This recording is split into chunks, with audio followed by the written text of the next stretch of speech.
Okay, good morning, everyone. Thank you so much for being here. Let me share my screen. Thank you so much, Pirani team, for the invitation, for having me here. So let me see. Perfect.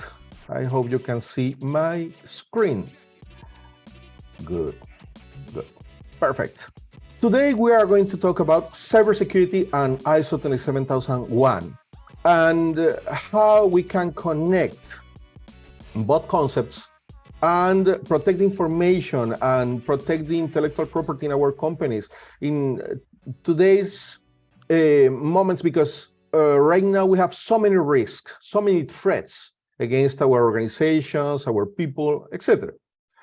Let me introduce myself a little bit. My name is David Pereira, CEO and founder of SecPro. 25 years experience in ethical hacking, penetration testing, digital forensics, incident response. I have the honor to train a lot of different law enforcement agencies in the world. And well, day by day, my work consists in to detect vulnerabilities in companies and make them more resilient in front of different threats. And standards come in place to be a very important part of this entire protection ecosystem. So let's start talking about the content we are going to develop today. We're going to talk about the ISO 27001 standard, the benefits about ISO 27001, what is cybersecurity and how to adopt cybersecurity. What is the proper mindset related to cybersecurity? Because we're going to see today that cybersecurity is not only about technologies or to invest a huge amount of budget in technologies or in hardware. So we are going to see which one is the proper mindset and the relationship between ISO 27001 and the cybersecurity, and difference between data protection, information security, and cybersecurity. We are going to talk about the cyber threats, a big concern right now. And we are going to talk about some examples and cloud security. Most of the companies today are using cloud, maybe for their email to file share or similar, or just to store information in buckets. So we are going to talk about some risks that we are going to front. I'm going to present to you some demonstrations. I hope you enjoy. And we are going to provide some recommendations. Perfect. So ISO 27001. This is an entire standard and establish a set of requirements for the to identify risks, implementing protective measures, and conduct periodic audits. That means that cybersecurity and ISO 27001 are connected all the time. And the idea is to provide to the company a business continuity possibility. Because one of the main concerns right now is that if you as a company receive an attack, and if this attack disrupts in a total way your operation, you start losing money, you lose your reputation, and you need to continue paying all the costs in your operation, payroll, services, etc. So it's a big, big problem today. What benefits you have if you become an ISO 27001 certified company or entity? Well, of course, improve information security. Why? Because you are going to have a proper classification of your information in the company. Sometimes even the companies don't have a proper classification separating the confidential information, the PII, the personal identifiable information from their clients or partners, etc. So you have a proper classification of your information, and you are going to try to protect them against cyber threats, against risks. And remember, risks are not only external risks. There are insiders. Insiders are people inside the organization that are against the organization, or maybe they do a mistake. It happens to Twitter 2 days ago. I'm not inventing nothing, just read the news. Happens to Twitter. An employee make a change, not controlled in a proper way, well, they crash. So normally, these kind of standards help us to improve our cybersecurity level. The reputation. Remember, it takes years to build a brand, to build a company, and seconds to destroy it. Why? Because if you lose the trust of your clients, the trust of the market, and everybody by word of mouth start talking bad things about your company, about your cybersecurity. You know, right now people is so concerned about their data, and that's perfect. So if they consider that you don't do everything at your reach to protect their information, maybe they are going to look for another option. And right now the market is full of companies, maybe providing your same services. So at the end of the day, today, the only one difference is what advantage you present to your clients that your competitors are not presenting. Improve efficiency. Of course, if you have an information security management system, you are going to have more control. You are going to know if you are reaching your milestones, if you are completing your task in the proper time, you are going to control in a better way how your company goes. Increase customer confidence. Again, people is so concerned about their banking information, their credit card information, their social security numbers, etc. Because malicious actors, nefarious actors, can use that information to commit crimes. So right now, it's an obligation for the companies to protect their clients' information. It's an obligation and should be part of your DNA as a company. Well, improve compliance with laws and regulations. Of course, if you are in compliance with ISO 27001, you are going to be more close or closer to any other standards related to information security. Even if the government of the country do not force you or to complain, to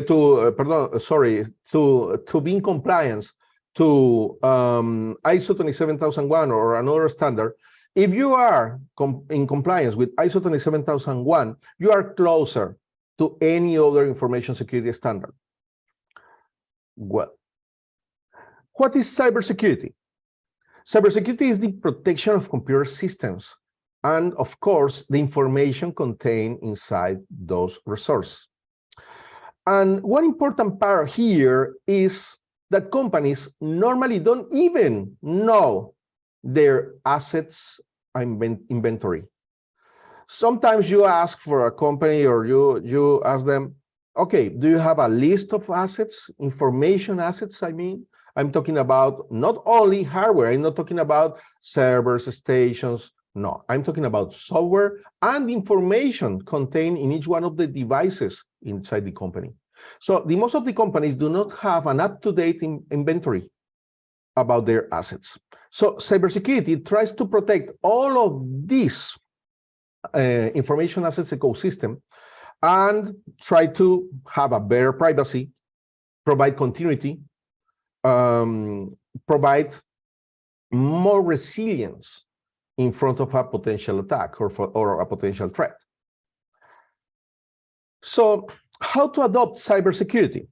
Well, first of all, you can do risk assessments, right? So you need to execute a complete risk assessment to evaluate which one is the risk level or each one of your assets inside your company. If you already have a risk assessment, well, you need to execute a gap analysis. So you are like this, and you want to be like this. So you need to understand what is the path to travel across to reach the desired level, the maturity level or the protection level. Planning and policies. Well, policies allows you to guide your users to understand how they should protect their information, the company information, the client's information, and how to proceed in different situations. So provides a framework to the cybersecurity operation. So policies are so important, and it's a very easy way to start, because even you found in the internet free documents containing policies that you can implement in your companies. So it's a very good start to provide information to your users to know how to proceed, how to operate in a proper way and in a more secure environment. Training and awareness. Remember when we start, I mentioned that cybersecurity is not only related with technologies, with hardware, with big budgets. No. Right now, the main target, the main vector for the cyber criminals to attack a company, to attack an organization, is not the technology, is not the website, is the people inside the company. Why? Because it's easier. It's easier to send a fake email containing malware. It's easier to make a phone call and try to grab information from the company, fooling the victim, etc. So normally, for the most of the criminals, the preferred vector is the people. That's why you as a company needs to train your people. The people needs to be aware about the risks. People needs to know what kind of threats exist and what kind of attacks they can receive day by day. And remember, if you execute this kind of exercise, like social engineering exercise, like control phishing campaigns or so, and you execute this only one time in the year, that's not enough, because cyber criminals don't stop. They are attacking your organization and your people 365 days a year, 24/7. Implement security technologies. Of course, technologies are critical inside the process, inside your ecosystem. But remember, it's not the only one part, right? So you need to have firewalls, of course. You need to have IDS technologies, intrusion detection system, intrusion prevention systems, anti-malware. Right now, we talk about EDR, XDR, right? Because cybersecurity or security goes to the endpoint, to the station. Again, normally the main target is the people, the person, so we need to protect the person. So right now we are using EDR, XDR, technologies that allows the IT department, the Security Operations Center to detect anomalies. Because right now the attacks are so well configured. The cyber criminals are executing or doing the things so well that they are difficult to detect. It's not so easy anymore. No. So we need to implement security technologies and detect the abnormal behavior, of course. Surveillance and maintenance. You need to monitor in a constant, permanent way. You need an operations center that allows you to generate alerts in the shortest time.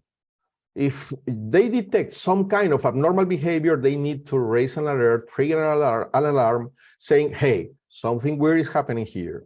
So we need to review it. Because again, the most advanced attacks are difficult to detect. And sometimes the malicious actors are inside your organization and you don't even know it. There is a nice concept called dwell time. That defines how much time the malicious actors can break inside your information and how much time these malicious actors have to steal your information or to compromise your data until he or she is discovered inside your infrastructure. So that's dwell time. So one of the main goals for you is to reduce that dwell time for the malicious actors.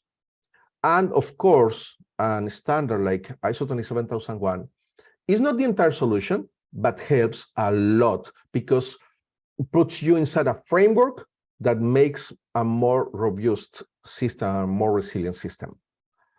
Well, so ISO 27001 connects with cybersecurity, providing this framework that I mentioned before, protecting your information, your intellectual property from cyber attacks, and other threats, right? Remember, cyber attacks are not the only one threats. Maybe you have an insider, even by mistake. So normally, ISO 27001 helps you to strengthen your environment, having measures, countermeasures, and being preventive. One of the main goals is to prevent the damage. Of course, you need to have reactive controls, reactive policies, of course, but it's better if you control the things before they happen. You agree with me, right? An invitation for you, if you have any kind of question or similar, at the end, we are going to have a session for question and answers, so we can interact and provide insights about the presentations, and if you want to share your ideas. Well, data protection, information security system, and cybersecurity. So at the end of the day, we want to protect the information, right? We need to protect the privacy of the information and, of course, prevent any kind of tampering about the information. So we need to protect the data, right? So here we are talking about of the management about the sensitive data, right? Including personal identifiable information, the storage, the transfer of the information. In the moment that the information is in transit, you need to protect that information. The information should be protected all the time, no matter where it is located. So, information security system. Information security system is related to policies, procedures, technologies, all of them designed and oriented to protect your information. Cybersecurity is related to protect these systems, the computer system, networks, technologies against attacks, right? This includes the implementation of security technologies like firewalls, IDS, IPS, correlation, detection mechanisms, APT protections, anti-spam technologies, etc. So as you see, we have different parameters inside this environment. And well, it's so important that we understand the different cyber threats we have. There is a lot of cyber threats right now, and day by day you have more and more and more and more. Why? Why? Because the cyber criminals just have one goal: to reach money, right? To grab money from you, to steal your money, to steal your information. And stealing information provides money because they can ask for a ransom, or they can sell your information in the dark market. There is a lot of different ways for the cyber criminals to make money. Cybercrime, it's I think the last document I read about that say that is the third economy. If cybercrime were a country, is the third economy in the world. And of course, it's safer for the cyber criminals than drugs. Of course, drugs gives money, but cybercrime makes money too. So, and it's safer for the criminals. So, well, cyber threats are malicious attacks, malicious activities, nefarious activities executed against your computer systems, against your information, against your confidential information. So you need to see that all the time they are evolving, and there is a lot of different victims. Doesn't matter the size of the company. Sometimes people say, I don't have a big budget, my information is not important for a cyber criminal. No, you are wrong. You are totally wrong. Normally, cyber criminals are looking for any kind of information. Let me show you a very nice document, and you can see the URL. This document shows the biggest data breach and hacks. And think about it. Think about the size of these companies that suffer attacks. You see? And how much information was stolen from them. You see? Even police in Shanghai in 2022, 500 million records were lost from a database. So think about how much budget this kind of companies provides to cybersecurity. And even so, they got hacked. So think about an easy target that is a company that do not invest in cybersecurity, do not invest in the standards, that they're not concerned about the cybersecurity or a standard like ISO 27001. There are better targets. So companies that are not concerned about cybersecurity, there are what the malicious actors call the low-hanging fruit. Easy targets, fast targets to compromise, and of course, to make money from them. Well, there are a lot of cyber threats, right? We have malware. It's a common problem, never-ending problem. So we have malicious software designed to damage your infrastructure, to damage a server, to compromise your information. And we have phishing. Phishing normally are attacks oriented to impersonate a trusted source, impersonate a website, impersonate a company, etc. Normally, phishing is related with communications in any way. Normally, people connect phishing with fake emails. Fake emails are one part of the phishing, but phishing normally is connected with communication. Okay, so normally the malicious actor tries to steal your credentials, your username, your password. And maybe you are thinking, how difficult can be for a malicious actor to do this? Let me show you. Let me show you, and you can judge by yourself. So let me show you a very simple demonstration, and you can take the time, or you can take my time and measure my time, how much time I take or I need to fake a website. So let's say that we can fake the Google site. I'm going to select Google. What kind of page I want to fake? Well, Gmail, the old login page, or the new, let's say the new login page from Google. And I'm going to create that site in my computer. I don't want to put this in any other place because it can be against the policies. So I don't want a custom port. So now if I visit this link in my own machine, let me show you, we're going to receive a website with the look and feel of the real Google website. But if you take a look about the URL, of course, it's not Google. It's my computer, but it's identical.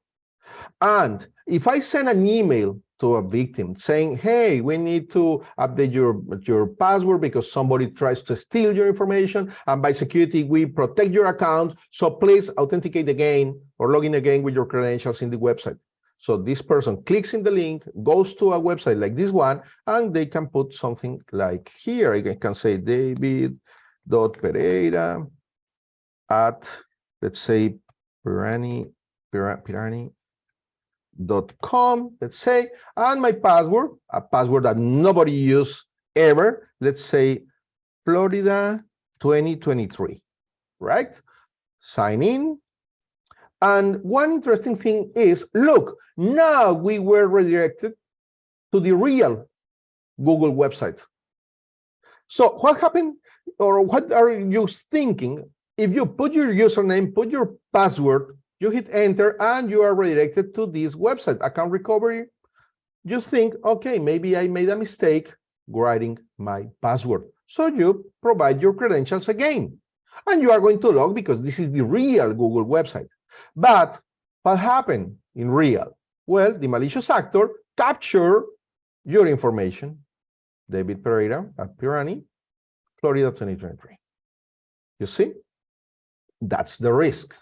That's where you need to be very aware about the emails you receive and how you proceed with those emails, saying something specific, pushing you to make an action, etc.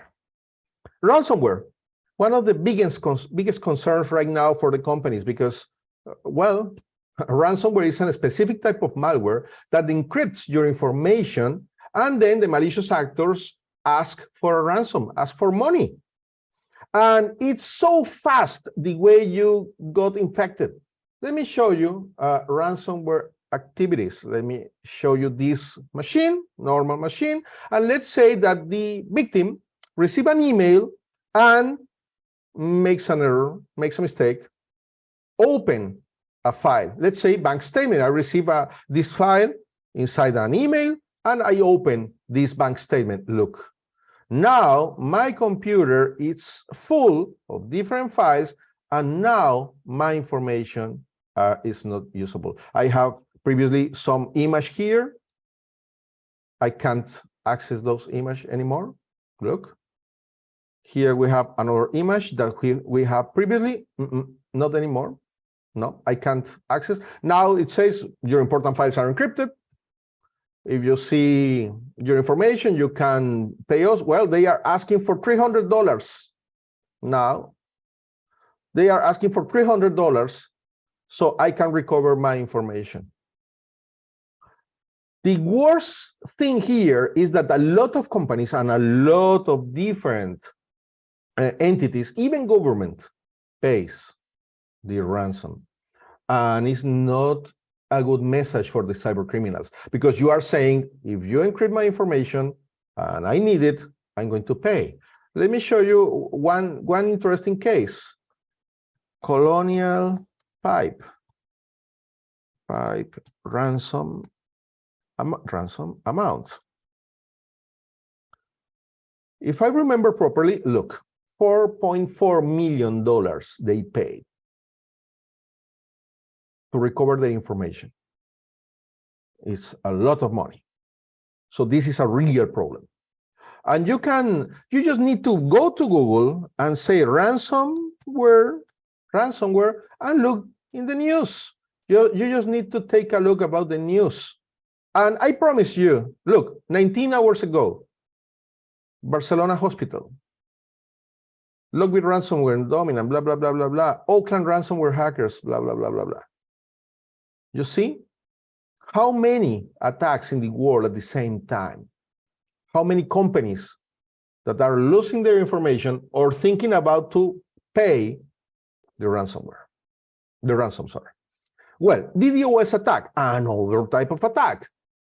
Just think that you have an interactive portal and a transactional portal that you use to receive orders from your clients or to make reservations. Let's say that you have a restaurant and you make reservations through your portal, or you are a hotel and you receive reservations through your portals. And just think about how much money you make day by day through your portals. And in one moment, your portal is not in operation anymore. So it's not usable because a malicious actor or a group of malicious actors attack your portal. So you start losing money and your reputation, because all your clients that normally goes to your portal to make business with you are going to find that the website disappears, or even worse, they have a very weird image. Let me show you, saying that you got hacked because you don't have countermeasures or whatever. Let me show you one interesting website. This website shows for the malicious actors their achievements.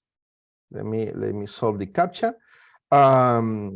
So these kind of portals are used by malicious actors to show what they achieved. Look, this is from today, and they say that these websites were compromised. Let me see, or let us review what they did. Look, let's see. Cool. Look, just think that you have a portal and your client received this, hacked by Mr. Clay, is me, blah, blah, blah, blah, blah, blah, blah. And maybe this website don't even know that they got hacked. Let's see the real website to see or to review if they already know that they got hacked and they did something. Look, we are trying to reach their website. It's in United Kingdom, maybe they say UK. Well, we can't reach the website.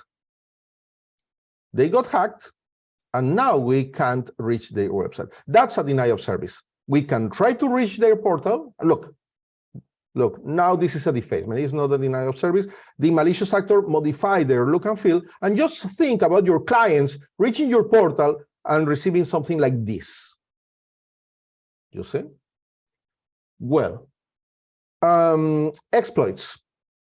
Attacks that take advantage of vulnerabilities in your infrastructure, maybe an out-of-date server, an out-of-date application, an application that you hire or bought from somebody, and you were not concerned about the cybersecurity of the application, and somebody can crack it and get inside the application and modify the data and take control of your servers. That's an exploit.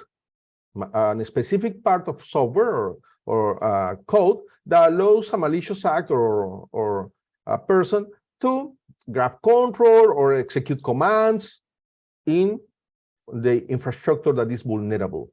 That's an exploit, another concern. Cloud. I love cloud. One nice definition of cloud is a computer that belongs to somebody else, not you, right? Clouds are a very interesting service that we are using right now. We have different type of clouds. We have software as a service, like the email, Gmail, Hotmail, etc. Those are software as a service. You have platform as a service. Platforms like Salesforce, some SAP platforms, etc., are platform as a service. And you have infrastructure as a service that normally you can hire a server and you can install anything you want in that server. And that server do not belongs to you, but you just care about the configuration, what you put there. But the hardware, the connectivity, etc., is provided by somebody else, like Google, Microsoft, Amazon, etc. So we use cloud all the time, day by day. And the trend is to increase the cloud usage right now. But what is the problem? If you do not protect in a proper way your cloud, you are going to be in trouble, because malicious actors can take advantage of that vulnerabilities. And believe it or not, a lot of companies using cloud are vulnerable because they didn't execute the proper configuration. They maybe do not have an ISO 27001 standard implemented, or they are not in compliance, or maybe they don't care about cybersecurity, and they just need this service. Remember, a lot of companies, they are just oriented to the functionality. They just need to solve the problem. They just need to have a server to put their image or their information, or they just have a web server, or they just need a web server, or they just need some kind of service that cloud can provide, but they don't harden, they don't protect that kind of clouds. So for a malicious actor, it's so easy to detect vulnerabilities in cloud environments. Let me run a simple command like this one. I just want to see cloud infrastructure with the word Walmart in the world, and we are going to validate how safe are the infrastructures that we found with the keyword Walmart in the world. And this tool allows me to detect if there is an open server that allows me to query information like those ones. Those servers are open and I can query information. Maybe it's on purpose. The most probable thing is on purpose. But in some cases, it's not on purpose. It's just that they forgot to protect the cloud infrastructure. We are reviewing Amazon, but we can review Google, we can review Azure, etc. So cloud is one of the main targets, or is one of the most important attack surface that you need to protect in your infrastructure, in your company. Well, let's talk about cloud security. I just showed the problem. I don't want to leave you just thinking, oh my God, now what? No, it's very interesting. So you have different measures that you can put in place, like user authentication. Be sure about the people that log inside your infrastructure, right? Data encryption, that's a must be. You need to encrypt your data, because if somebody steals that information, it's useless for them.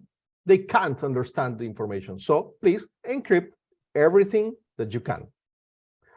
Robust security policies. Again, with a policy, you can provide a framework for the people, so they are going to understand how safe should be their passwords, how to create a safe password, what is a multi-factor authentication, etc. So policies, so important. And of course, awareness for your people.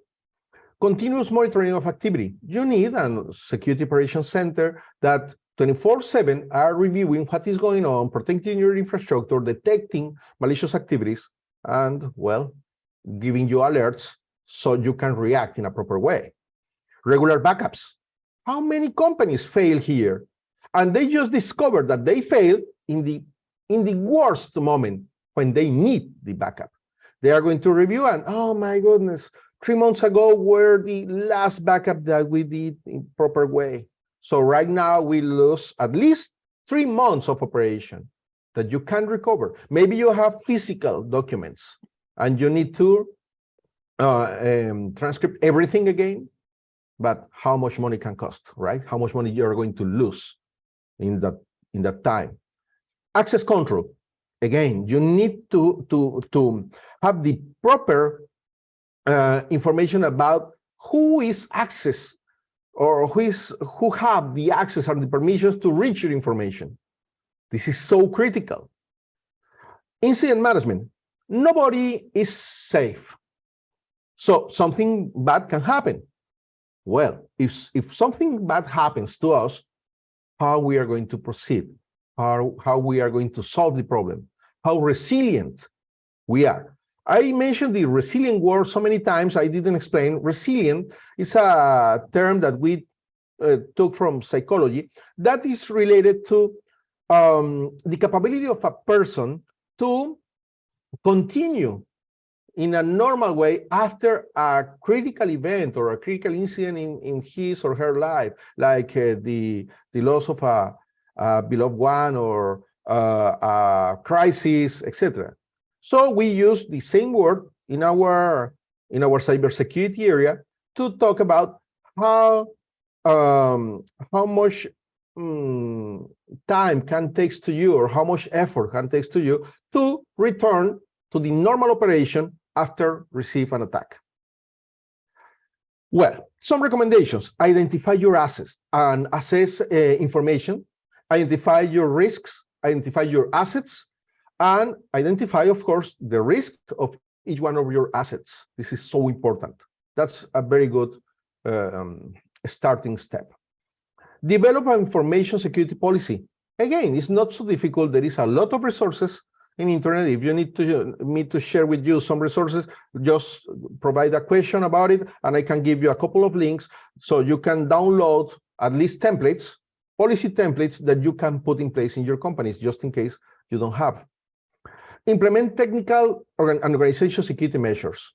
Again, you need to be prepared. And one of the best ways to overcome after an attack is to implement security measures and be prepared. Train your staff. People is the first line of cyber defense in your company. So train your people. They are one of the main assets you have. And explain to your people that they are part of the solution. Not only your cybersecurity team, not only your blue team. No. Every person in the company should be responsible about the cybersecurity. That's very important. And you achieve that with awareness. Perform internal and external audits. You need to know how, well, the gap, right? You need to know how safe you are.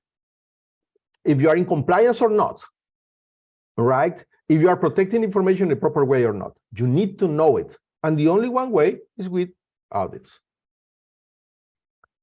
Well, that's all the information I have to share with you today. I hope you enjoyed. And well, now let me stop sharing my screen, and we are going to start with the practical part in a moment. So let me see the chat if we have any question that you need me to solve. Okay. We have in the chat, just in case, we have the link for the practical part if you need it. So I don't know if you have any questions, something you need me to clarify. If no, Ricardo have a very nice demonstration for you. Okay. Nicole, no questions or Ricardo, no? Okay, I'm going to stop sharing. Perfect. Ricardo, please go ahead. Okay, hello. Hello, everybody. Let me introduce myself. First of all, my name is Ricardo Paredes. I'm a team manager on Pirani company. We are in the technology team that developed the product of you are just to see in this presentation.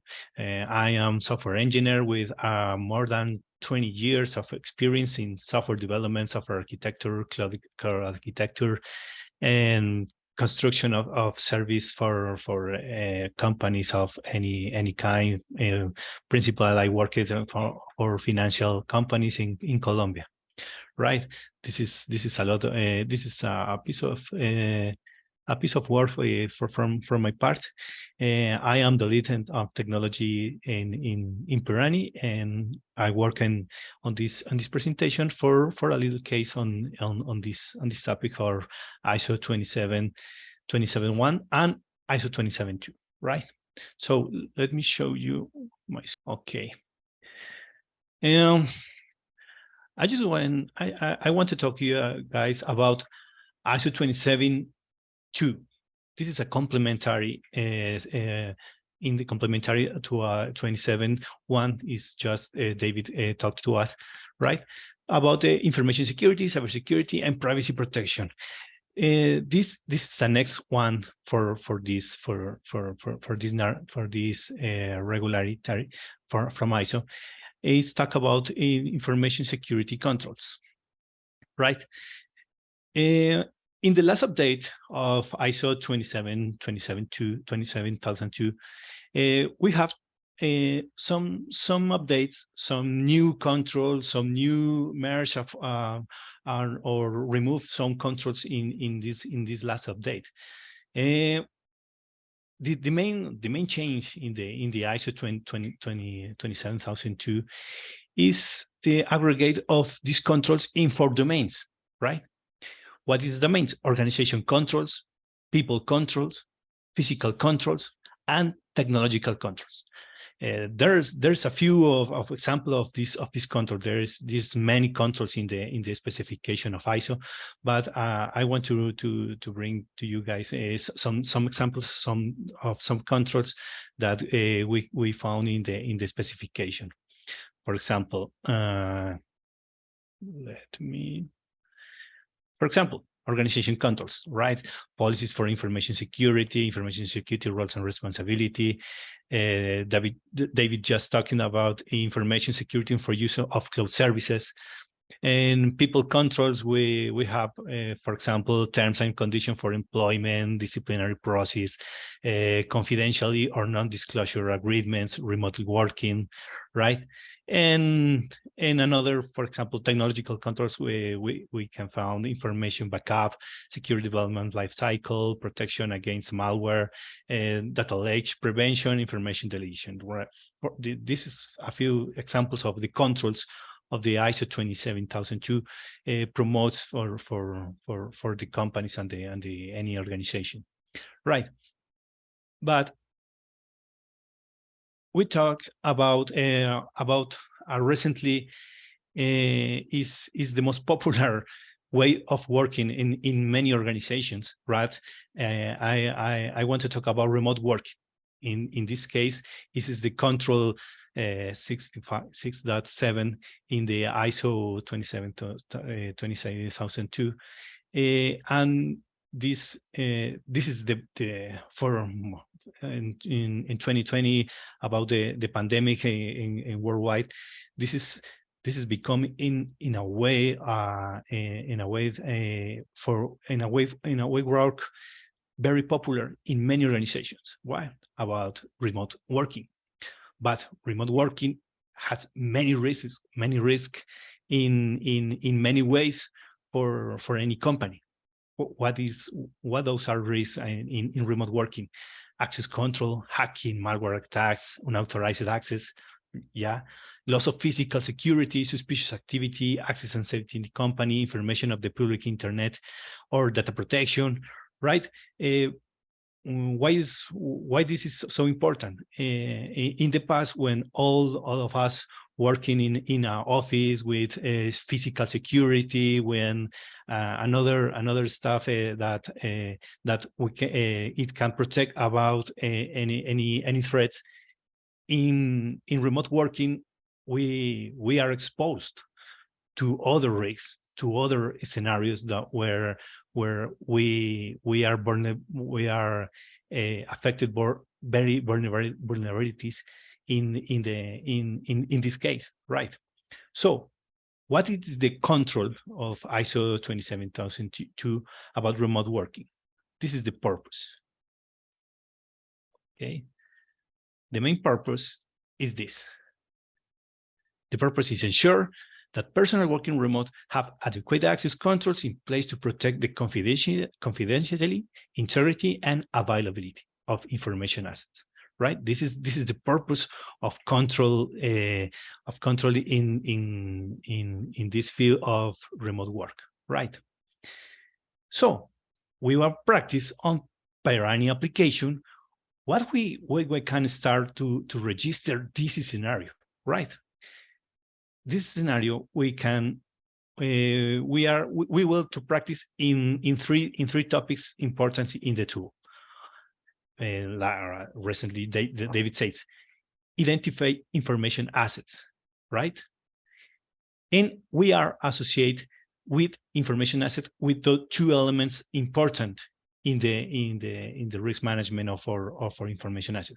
Risk or threats are related with that, and what is the control that we can manage, we can implement to reduce the damage that the risk represents for this information asset, right? This is the main object of this practical part. We can available to identify these three topics, right? Information assets, risk or threats about these information assets, and the control that we can apply or we can implement to protect these information assets, right? And in this example about we are talking about the remote working, right? In the remote working, for example, in our company, we have many developers, software developers that works in their homes, right? In their homes, in their apartments, in different cities, in different countries, right? And all these developers manage different assets of the company, like source code, like a specification document, and like software design models, a lot of assets, information assets that are very important to organization, very critical, because I don't know, in another case, maybe industrial secrets and a recipe for something, I don't know, for any cure, for a new vaccine for the variant COVID. I don't know. Many information assets are very sensitive information for our companies, and there is very important to keep the confidentiality, to maintain the information consistently, and in the most important, the privacy of this resource, of this information. We don't have want to another people, another person, or even our competitors, or simple hackers on this kind of people that want to get to this information, to approach this information in bad ways for our organization, right? This is the scenario what will work in this practical. We are identified information assets. We identified risks associated with these information assets, and some controls about the remote working promotes in the ISO 27002, right? Okay. you're looking my screen right in the application. It's okay, right? I am the Pirani web application tool in specifically the ISEMS Information Security Risk Management module, right? In this module, we can find in the left side all the resources that we can manage about this topic. But we focus in this session about the three topics that I just talking about risks, controls, and information assets. This is the main topics around this stuff. There are a lot of features and functions in the tool, but we have not so much time to show all the features. But I'm interested in that you can understand very well these three core topics about the information, right? Wow. So oh, sorry, my session is out about a lot of time in this webinar, right? I am back. A lot in information security risk management, and we're talking about information assets. Right, all the intangible data, intangible resource, intangible assets that are very important to our company or for our process or related about our work, right?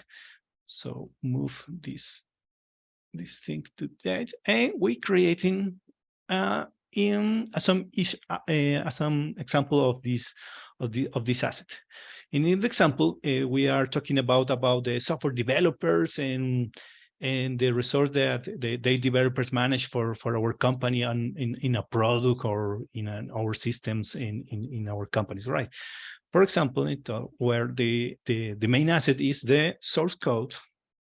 For example, source code for, I don't know, X project.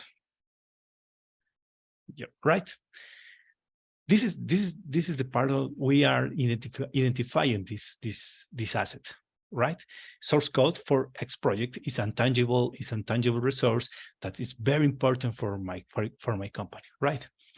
We are define or specify the some attributes to identify to qualify this resource, right?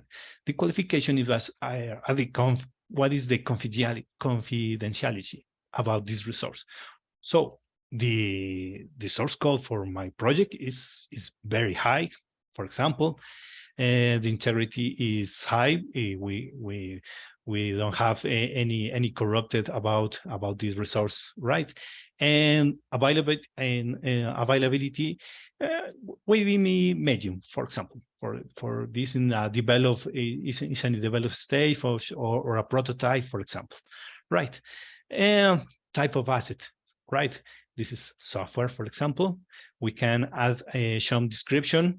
I don't know, source code in Java for my project, blah, blah, blah, right? We can add some evidence and attach some files, but we were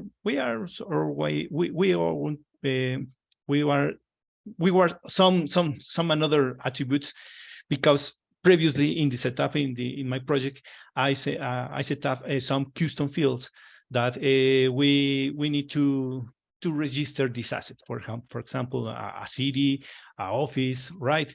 And for example, owner about this stuff. And so for example, developer one, I don't know. Yeah, and we create the asset, right?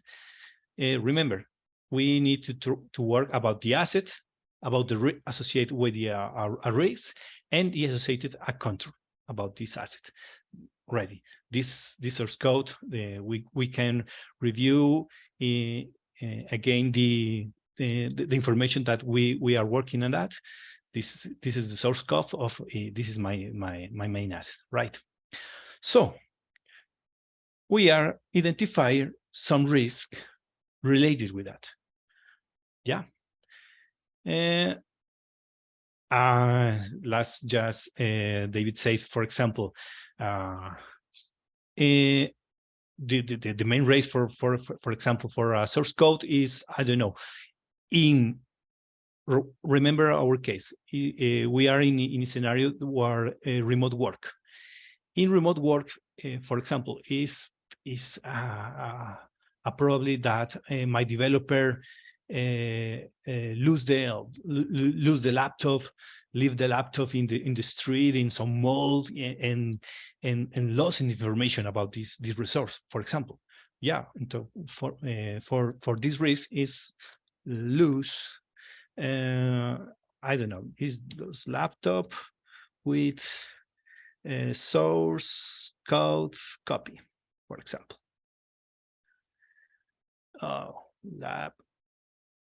Laptop, use laptop with source code copy, for example. This is a risk about this topic. What is the risk impact that one of our developers lose their developer laptop in the street or any place? For example, for this scenario, we qualify these attributes for this scenario. Legal. Legal is no problem. It's medium, for example, right? Reputational. Maybe is some medium too. For a developer, it's not that common that if I don't know if a commercial of some bank lose this laptop, is reputational worse in this case, for example, right? And operational is very high because the developer cannot continue with your work. Financial is from medium because the cost of the asset, of the resource, of the information that we can lose, right? Sorry, this is high. In our scenario, this attribute is high. Ambiental is some low, and we have an promedio average of rating of this race. Right? We can add some description, and we select another custom attributes what we can add some these risks.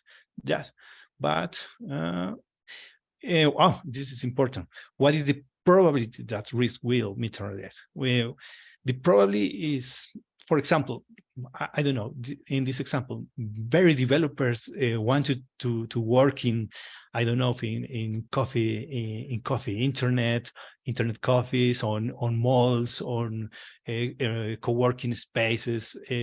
We decide is possible. It's possible that a developer can lose this laptop or with the information, right? With all this information, we can qualify and add attributes for this risk, right? Lose laptop with source code copy. Create. Yeah, we have this, the second element. We have the information asset, and second, we have the risk related with this asset, right? And the third element that we want to learn is about the controls, right? What is the controls that ISO 27002 promotes to prevent future damage or reduce this risk in this scenario? For example, we can create control. Like they just say about the policies. The policies is the main important resource that our company can set in the organization for prevent this scenario. Some sample is remote working policy. Remote working place policy, for example. Yeah. In this scenario, we are talking about the places authorized by an organization, but that your workers or my coworkers can do their job, right? And so the ISO promotes these policies for remote working and the control design, and we are at some attributes to this control to specify the role of control, right? We have a type of control. This is the kind of control.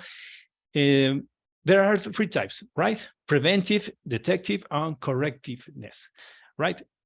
Always is better the preventive controls. We want to prevent the damage caused by risk materialization, right? We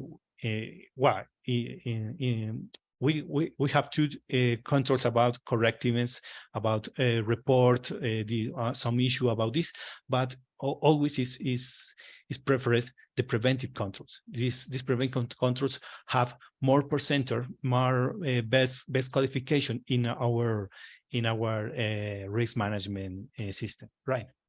Kind of execution for this example, remote working place policy. This is manual, for example. This execute frequency. This execute, for example, a place policy is not a frequency activity. Maybe is a very poor, or in other cases that is activity that continually refreshing to all workers in the organization about the policies, about the updated policies, right? For example, is documented. It's a policy documented in my company. We have evidence about this control, and we have to we need to assign this control for some people. In this case, for example, our security area or for our company, right? We can add some description. And security domain, I repeat, this is a preventive control, right? Control preventive. And operative capacity this is about the security information guarantees, right? Domain security, this is another custom file for my company. For this example, is about the protection. We are talking about protection, right? These are some few attributes to qualify this control, right? In this case, is a policy about remote working place. Yeah, we can create. Oh, sorry. We found some fields about the quality control. It's about our related history or related data about this control. For example, reported events before reported in this control. This, for example, no. In this case, the control design is good. Is effectiveness. For example, yes. For a policy, is always effective. The evidence the evidence is good. We can the policy is a document. What yes is a very evidence. The time for this control is correct. For example, in this case, yes, it's a policy, right? So we can create the scenario. We just create our control, remote working place policy, right? We just create the risks related with that. It is lost laptops with security copy, and the information assets about this topic is source code or source code for X project, right?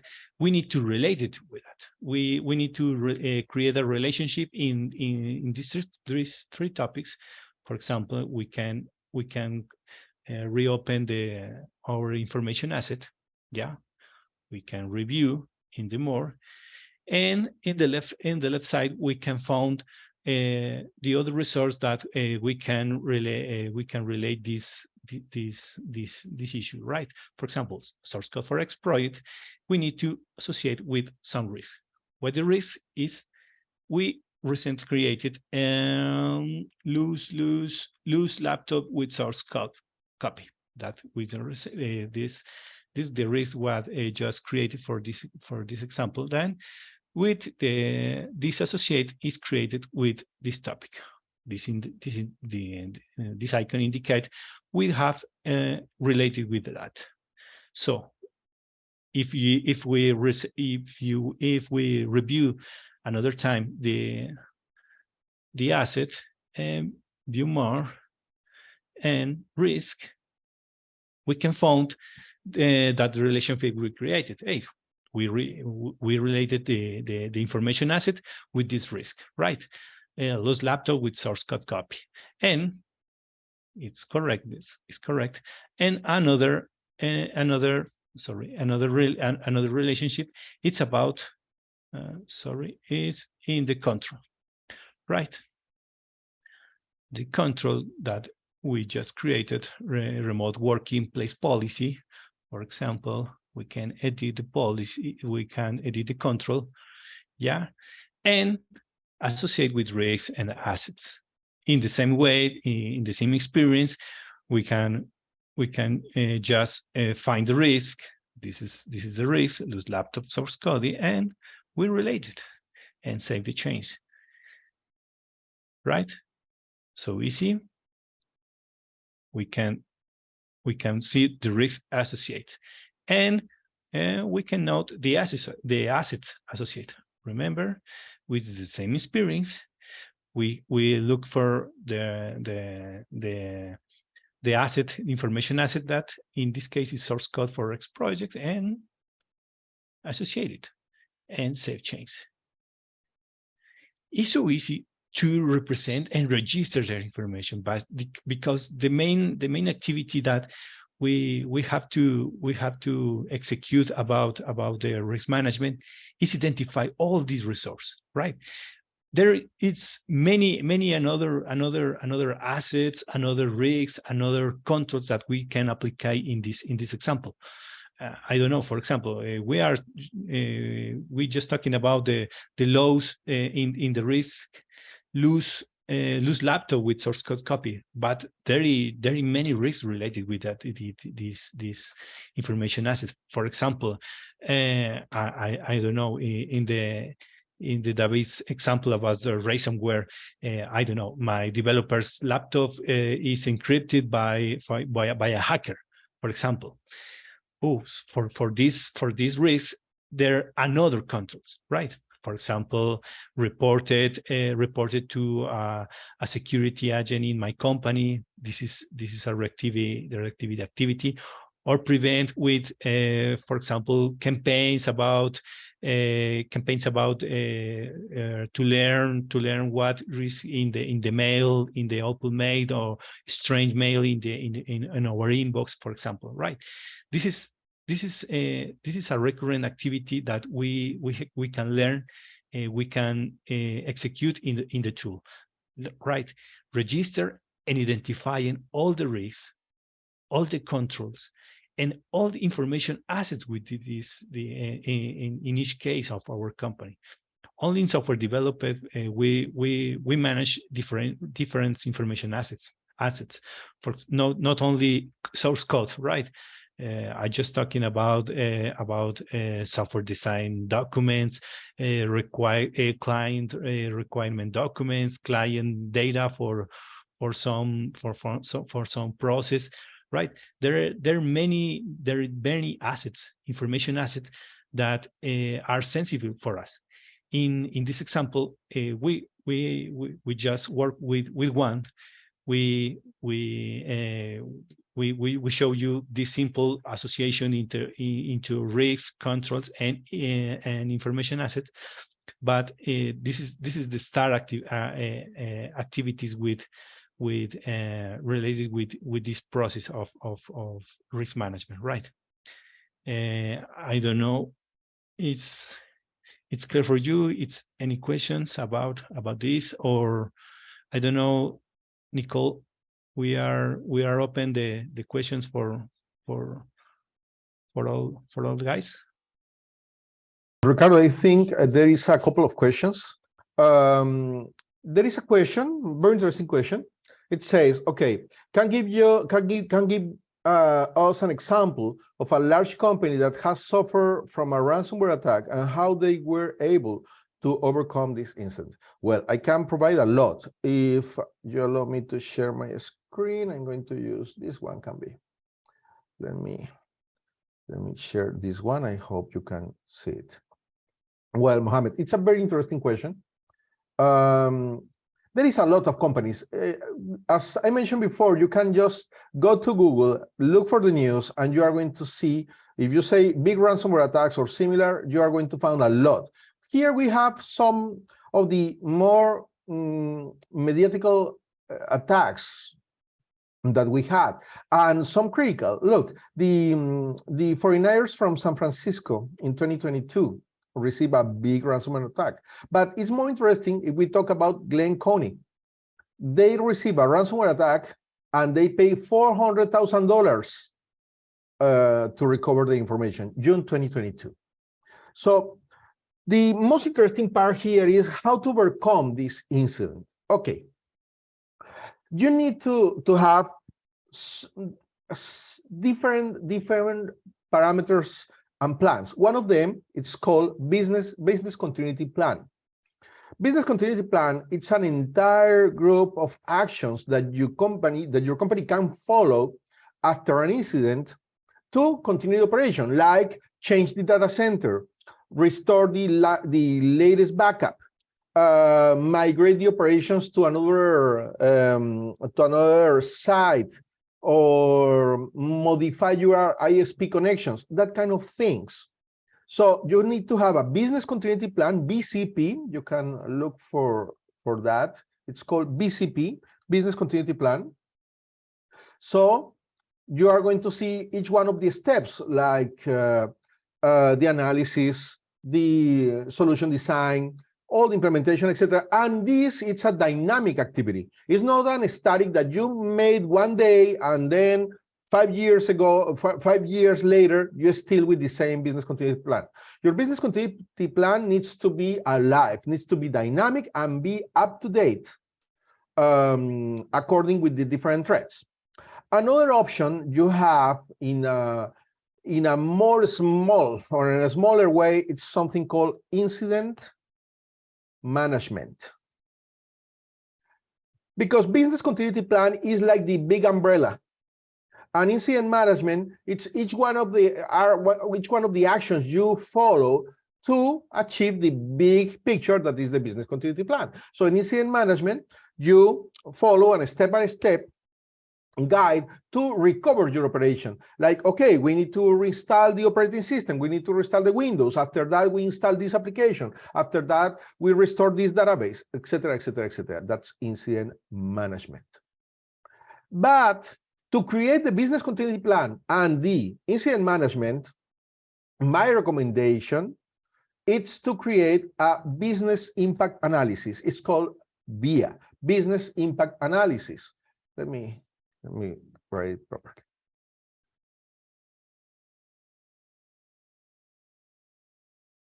In the business impact analysis, you can understand in your infrastructure what is the core, what is the main part. And it's very easy. Where in your company is created the money? Who creates the money in your company? Okay, that's a very critical area, right? So in business impact analysis, you need to understand that depending the different factors, the different actions, the different cases, the different scenarios that can happen, which one is the impact of each one of them? That's a business impact analysis. That gives you a very, very clear picture about what can happen.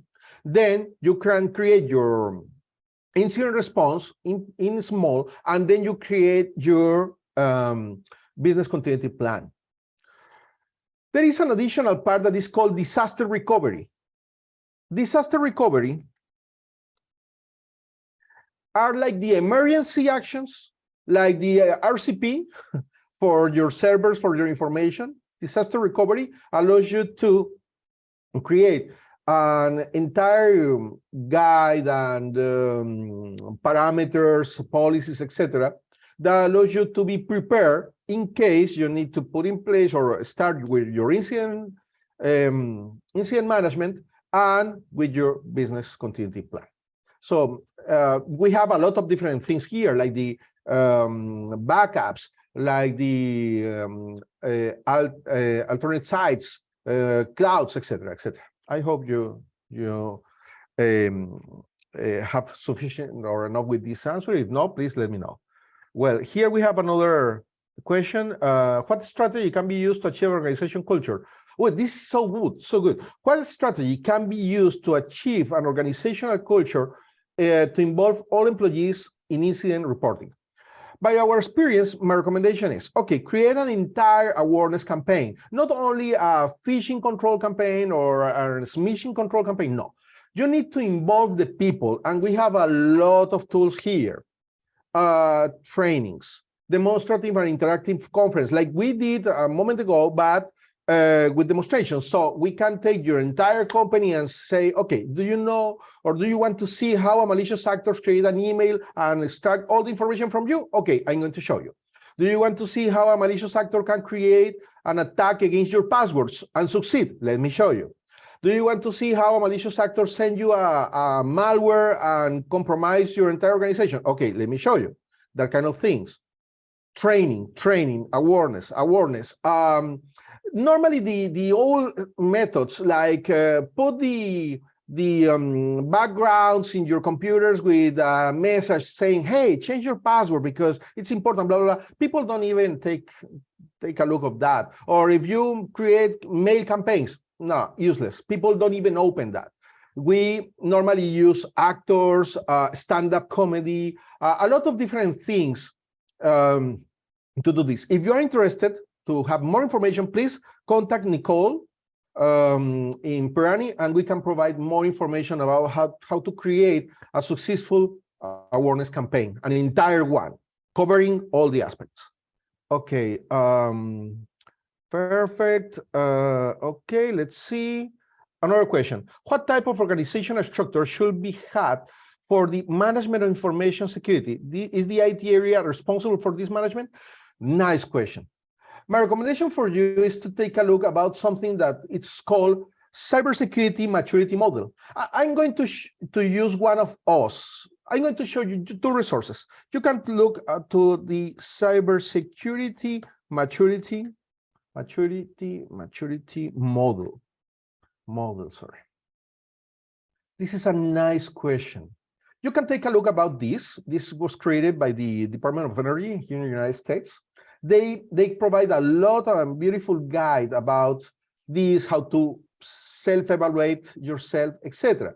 But let me show you, and I can provide to you a link if you want to grab this document that allows you to understand where you're located and how you should be.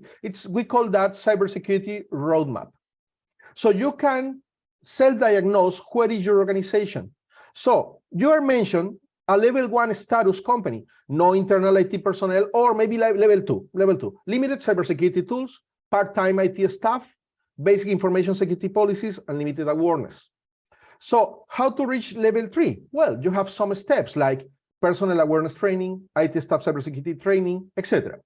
Normally, if you don't have your own IT personnel, my recommendation is to hire an external company that can help you to detect your vulnerabilities with different diagnostics like vulnerability assessments, penetration testing, ethical hacking, that kind of diagnose test that allows you to know, okay, I am vulnerable here and here and here, and how to countermeasure those vulnerabilities. Because normally, IT is not equal to cybersecurity experts. Never. IT can become cybersecurity experts, yes, but normally your IT guys are experts in their area, like database management, system administration, developing, but not cybersecurity.